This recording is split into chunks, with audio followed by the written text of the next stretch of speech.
सभी दोस्तों को नमस्कार। दोस्तों, ये जो हम बना रहे हैं ना, ये बना रहे हैं सिमल का क्वाथ।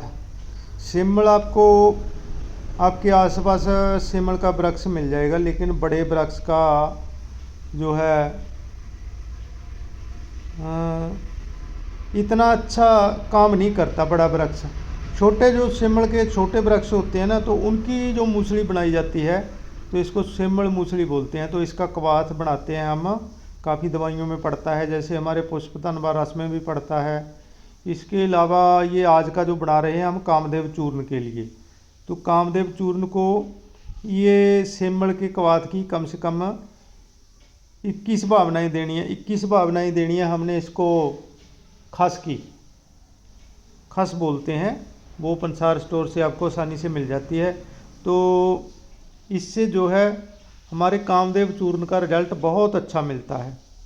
तो इसलिए मैंने आज का ये वीडियो बनाया है आपके लिए, ताकि आपको थोड़ी जानकारी मिल सके कि आजकल के मौसम में ज़्यादा गर्म दवाइयाँ खाने से अच्छा है कि आप या तो कामदेव चूर्ण बनाकर इस्तेमाल करें, या फिर आप कामचूड़ामणि रस जैसी औषधियों का इस्तेमाल करें।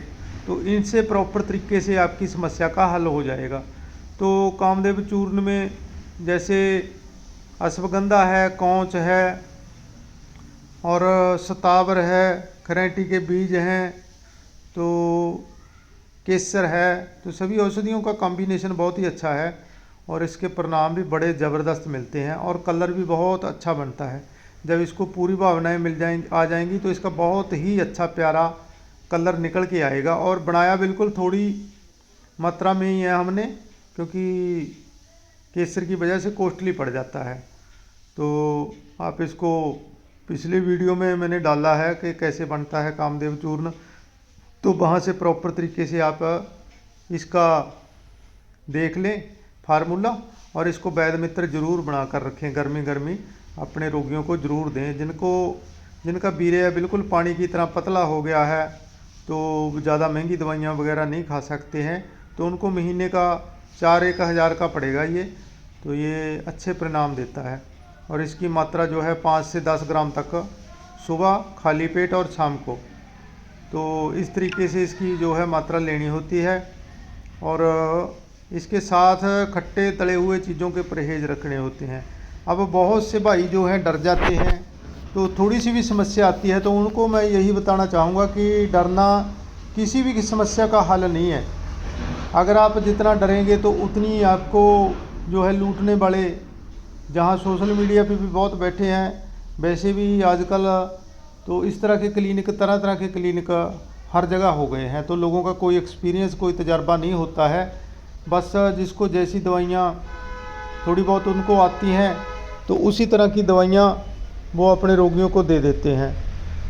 तो कौच बीज हो गया, सफ़ेद मूसली होगी, अश्वगंधा हो गया, तालमखाना हो गया, तो ऐसी औषधियाँ बिना ही रोगी के उसके हाजमे का मुआयना किए, उसकी जो है अग्नि और बल का मुआयना किए, ऐसे सीधे ही दे रहे हैं। तो उन औषधियों का बहुत नुकसान है। तो चाहे आपको तुरंत प्रभाव से उनका कोई नुकसान ना दिखे, लेकिन बाद में उसका नुकसान बहुत ज़्यादा है, क्योंकि उनसे अग्निमंद हो जाती है, आपका डाइजेस्ट सिस्टम सही नहीं रहता है। इसलिए हमेशा जानकर वैद्य से ही दवाइयाँ लें। तो जो लोग लालच करते हैं कि हमें सिंगरफ भस्म दे दो, हमें संखिया भस्म दे दो, तो उनको थोड़ा सोचना चाहिए। खास करके अनमैरिड लोगों को तो ज़्यादा ही सोचना चाहिए। अगर मान लो आप सिंगरफ भस्म लेते भी हैं, तो उसके साथ आप मोती पिष्टी, प्रवाल पिष्टी, मुक्ता सुक्ति पिष्टी, या फिर स्वर्ण मक्षिक भस्म, तो किसी वैद्य की देखरेख में साथ में ऐसी दवाइयों की योजना बनाइए, ताकि आपको वो दवाइयाँ गर्मी ना करें। तो दूसरी बात, जैसे मान लो आपको कोई समस्या हो गई, तो आप तरह तरह के फार्मूले खुद बनाकर देखने लग जाते हैं और ख़ुद लेने लग जाते हैं, तो उनका साइड इफ़ेक्ट बहुत है। उसमें बेशक आपका महीने का 1000-2000 रुपये बच जाए, क्योंकि अगर कोई वैद्य आपसे दवाई की, तो वो साथ साथ आपकी अपनी मेहनत के भी पैसे लेगा। और कोई नेट से देख के जो आप बना लेंगे, तो वो उसमें आपको 1000-2000 का फ़ायदा ज़रूर हो जाएगा, लेकिन आपके शरीर का नुकसान हो जाएगा। अब सीधे ही आपने मान लो सिंगरफ ले ली, सीधे ही आपने मकरध्वज ले ली, आपको अपनी तस्वीर का पता नहीं है, आपको अपनी अग्नि का पता नहीं है, आपके बल का पता नहीं है, तो आप सीधे ही लेते जा रहे हैं, तो उसका फिर आने वाले समय में नुकसान है। इसलिए अगर कोई सिंगरफ, संखिया, मकरध्वज ऐसी दवाइयाँ कभी लेनी पड़ जाए तो इनके साथ आप मोती पिष्टी, स्वर्ण माक्षिक भस्म, मुक्ता शुक्ति भस्म, मुक्ता शुक्ति पिष्टी, वंशलोचन, तो ऐसी औषधियों की योजना जरूर किया करें। चांदी भस्म हो गया, तो अकेले आप सिर्फ इसी चीज़ के पीछे मत पड़ जाया करें कि भाई ये 100 औरतों से संभोग करने वाली दवाई है, ये है वो है। तो ठीक है, ऐसी बातें ग्रंथों में अच्छी लगती हैं, ऐसी दवाइयाँ बनाने के लिए मेहनत लगती है। बनाते भी हैं, बहुत से वैद्य बनाते हैं, तो लेकिन उसके लिए मेहनत भी लगती है। तो पहले जैसा लोगों का खान पान भी नहीं रहा, तो सभी चीज़ें देखनी पड़ती हैं। अब मान लो सिंगरफ किसी को देते हैं, तो हमने एक पीछे सिंगरफ बनाई थी जैसे ये कली चूनने वाली, तो उसके लिए हमने कई लोगों को दिया, लेकिन एक व्यक्ति को ही शूट किया। तो वो व्यक्ति जो है दवाई जब लेता था तो 2 से 2.5 किलो दूध रोजाना पीता था और 50-60 ग्राम वो मक्खन ले लेता था, 50 ग्राम से लेकर 100 ग्राम तक। तो उसका हाजमा सही था, तो उसको बहुत अच्छा कार्य किया ऐसी दवाई ने।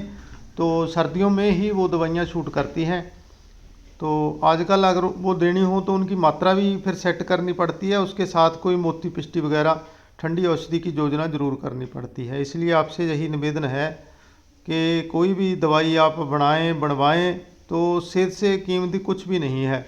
आप अपने हिसाब से लग जाते हैं दवाइयाँ लेने, क्योंकि आप लोगों को सिर्फ ये रहता है कि पैसे की बचत हो जाए, पैसे की बचत हो जाए। अगर वही दवाई आप किसी अच्छे वैद्य की देख रेख में खाएंगी तो आपको दुगना फ़ायदा करेगी। या खुद बनाकर खाएंगे तो शायद आपको नुकसान भी कर जाए और आपका लगा हुआ पैसा भी जाया जाए। तो इसलिए हमेशा दवाइयाँ वैद्य की देख रेख में लेनी चाहिए। मेरी तो यही सलाह है, बाकी आप अपनी जगह पे सारे समझदार हैं। और वैद्य, अनजान वैद्यों से दवाइयाँ भी नहीं लेनी चाहिए, क्योंकि किसी को सही मात्रा का नहीं पता, किसी को सही डोज का नहीं पता है। तो देखा देखी कोई सिंगरफ बना रहा है, कोई संखिया बना रहा है, तो ऐसे लोगों से आप हमेशा बचें। और मैं तो ये कहता हूँ, जैसे अब गर्मी आ गई है तो इसमें ज़्यादा आप ऐसे जोगों की इस्तेमाल करें। जैसे ये कामदेव चूर्ण है, इसको जब 21 भावनाएँ खस की मिल जाएंगी तो ये इसकी तस्वीर बिल्कुल सेट हो जाएगी, तो गर्मी में ये बिल्कुल गर्मी नहीं करेगा। दूसरी, इसमें चीज़ें भी कोई बहुत ज़्यादा गर्म नहीं है, तो ये बहुत उच्च कोटि का योग है, राजे महाराजों वाला योग है और गर्मी बिल्कुल भी नहीं करता है।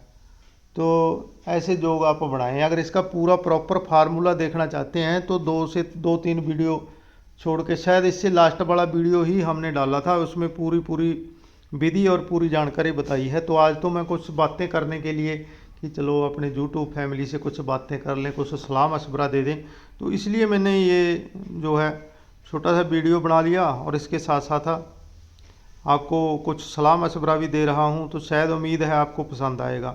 दूसरी बात ये है कि अपने खान पान को ज़रूर सेट कर लें।